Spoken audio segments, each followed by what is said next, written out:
ka tirsan gobolka Saraar.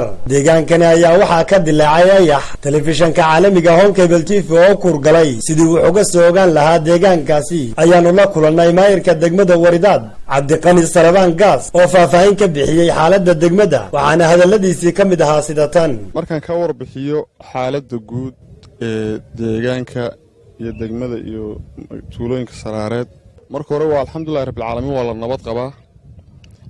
xaalada caafimaad darro ayaa dunida wareegayo jiray.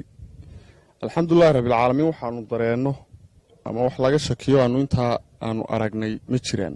hal dhib baa jira oo dhulka imika deegaanada haysta oo xaaladda haysta waxa weeye ayax ayaa dilaacay koronkaro ayaa Saraar inteeda badan oo dhan ka dilaacday.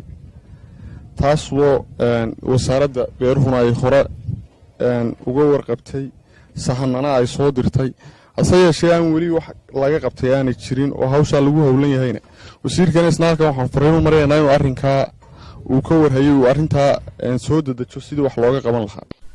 si kastaba ha ahaatee deegaankani ayaa waxaa ka dilaacay ayax waxaanu maayirku cidda ay khusayso ugu baaqay in deegaankani laga soo gaadho ayaxan faraha baas ku haya dadkan beeralayda ee ku dhaqan deegaanka.